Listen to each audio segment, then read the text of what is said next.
ہم رنگ، نسل، ملک سب سے بالاتر ہو کر کنڈیم کرتے ہیں ایسے کسی بھی اقدام کو جس سے ٹیررزم پھیلے.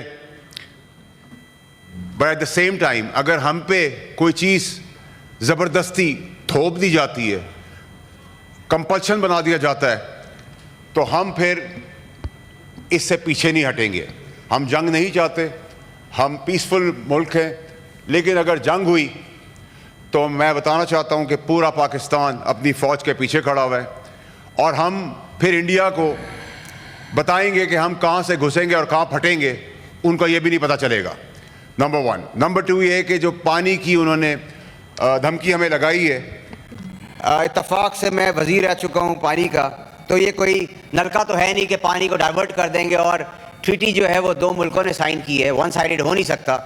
لیکن اگر خدا نخواستہ پانی کی یہ دھمکی دی گئی تو میں آپ کو بڑی کیٹیگوریکلی بڑی کلیئرٹی سے بتا سکتا ہوں کہ پہلا اٹیک پاکستان لانچ کرے گا انڈیا کے اوپر، اور اس کی اینٹ سے اینٹ ہم بجا دیں گے. اس میں ہماری کوئی دو رائے نہیں ہونی چاہیے. نہ ہم بات کریں گے، نہ فون کریں گے، نہ کسی چیز کا انتظار کریں گے.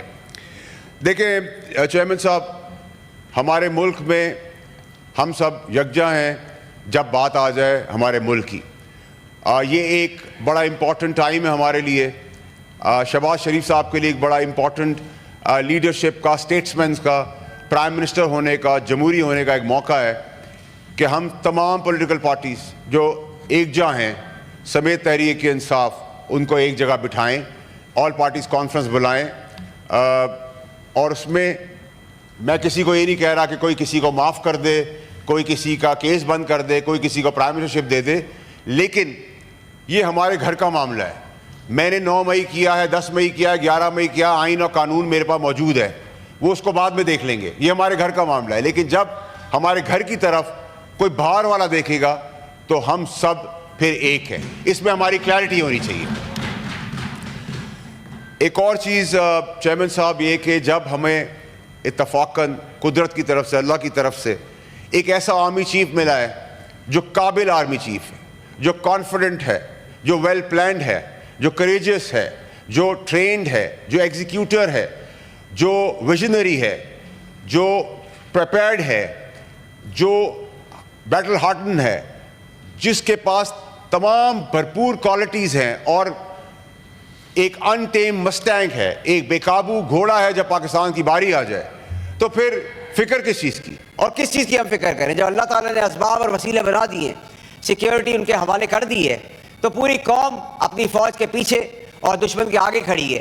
یاد رکھیں چیئرمین صاحب کہ میں ایک واحد وزیر ہوں اللہ کی مہربانی سے، کہ جب ہمارا 2019 میں اٹیک ہوا تو ابھینندن کی ہم نے سے مونچھیں مونڈ کے اس کے ہاتھ میں نہیں دی، چپیڑے مار کے واپس نہیں بھیجا، بلکہ میں نے بارڈر پہ جا کر انڈیا کا جھنڈا اپنے پیر کے نیچے رگڑ کے اپنے پاکستان کا جھنڈا گاڑا تھا. اور میں امید کرتا ہوں کہ اگر ایسا کوئی موقع اب آیا تو پھر میں یہ کروں گا کہ انڈیا کے جھنڈے کو پیر کے نیچے رگڑے گا پاکستان، اور ہم پھر پاکستان کا جھنڈا گاڑیں گے. میں اسی توسط سے پاکستان کے میڈیا تمام اینکرز کا شکریہ ادا کرتا ہوں کہ انہوں نے جو زبردست رسپانسبل سینسیبل پالیٹکس کا جواب پولیٹیکلی دیا ہے، تمام پاکستانیوں نے دیا ہے، ان کا بے حد مشکور اور شکریہ ادا کرتا ہوں.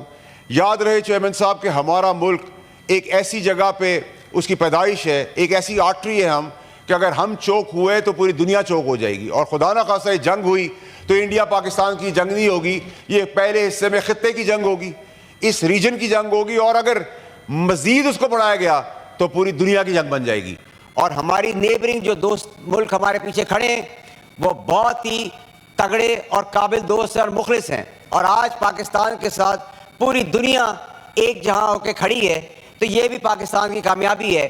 اور میں آپ کو بتاتا چلوں کہ ہمیں مبارکباد دینی چاہیے چیف آف آرمی اسٹاف کو کہ پہلا اٹیک جو زبانی تھا،